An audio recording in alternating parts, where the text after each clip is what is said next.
Hello everyone, how are you today? Hope you all in very good condition. Okay, let me introduce my group.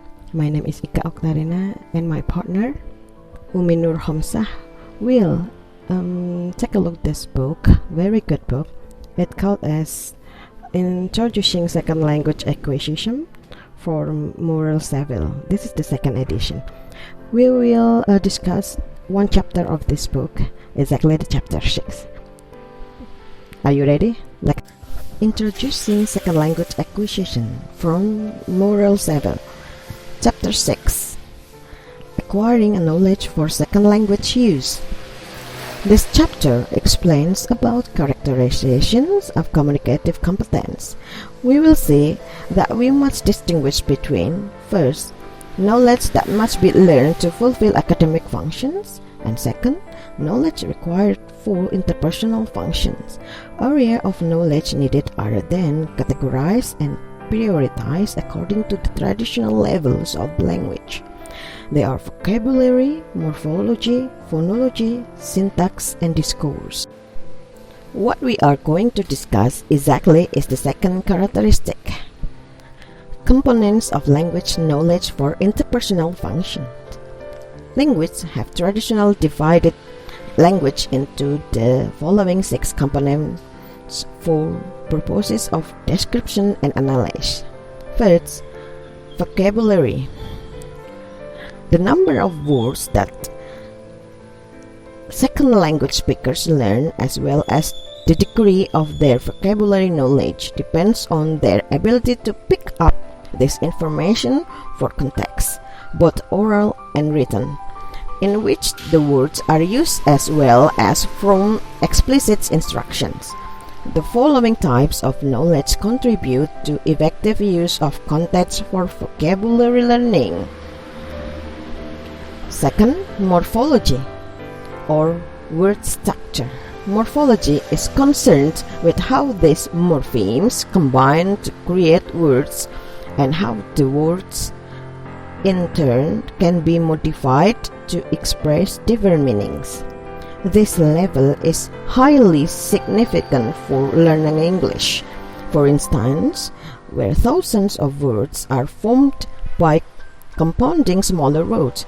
For example, wind plus shield become windshield, or by adding prefix and suffix called derivation morphology that can create new meanings.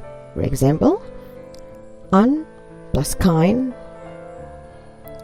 can be unkind, or change part of speech. For example, friends noun plus ly can be friendly adjective.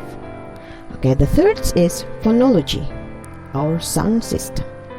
Phonology is concerned with the abstract mental representations of speech sounds and the rule governing how these sounds interact and form patterns in each language. The following aspects of the sound system are likely to differ for first learner and second language learner. 1. Which pitch sound are meaningful components of the phonological system?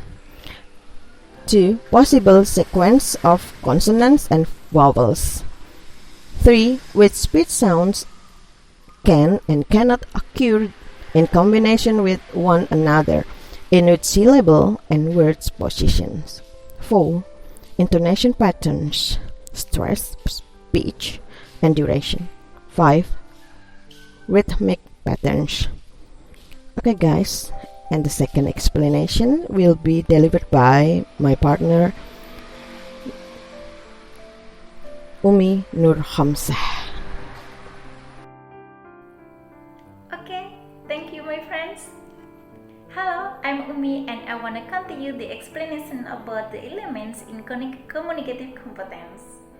Previously, my partner have been taught about communicative competence in field of vocabulary, morphology, and phonology. Now, I will teach more about the connection between communicative competence with syntax, nonverbal structure, and discourse.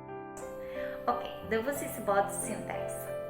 Syntax in daily communication, because grammar refers to the rules governing the structure of sentences in a language. It compasses the way in which words are put together to form phrases, clauses, and sentences. In other words, syntax is the study of how words are organized into phrases and sentences to create meaning. In this term, we can say that grammar or syntax is a fundamental aspect of language and is essential for effective communication. Actually, understanding syntax is really important for anyone who wishes to speak, to write, or to understand a language. It is also important to recognize that syntax is not only for the combination of words, and that each language has specific rules regarding the order and the range of elements. Okay, now verbal structure. It refers to the communication that takes place through the body language, facial expression, gesture, eye contact, posture, and other physical action. These non-verbal cues can convey a lot of information about the person's thoughts, emotion, intention, and attitudes. In fact, research has shown that non-verbal communication can also be more powerful than verbal communication in conveying messages. For example, a person's tone of voice might indicate sarcasm or sincerity, but their facial expression and body language may convey a completely different message. Non-verbal communication is an important aspect of human interaction and can greatly affect how we perceive and interpret messages from the others. Okay, next one is about discourse. Discourse refers to the written spoken communication that is longer than a sentence and usually deals with particular topic or subject. It is a way of expressing idea and opinion in a structured and organized manner, often with aim of persuading and convincing others. Discourse can take many forms, including essay, speech, conversation, and debate. In addition, discourse can be influenced by a variety of factors, such as context in which it is produced, the audience involved, and the cultural and social norms that shape it.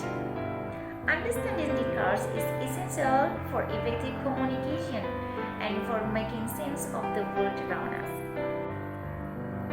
So, when we talk about communicative competence, it deals with how our language and that we produce the full of message can be understood by others.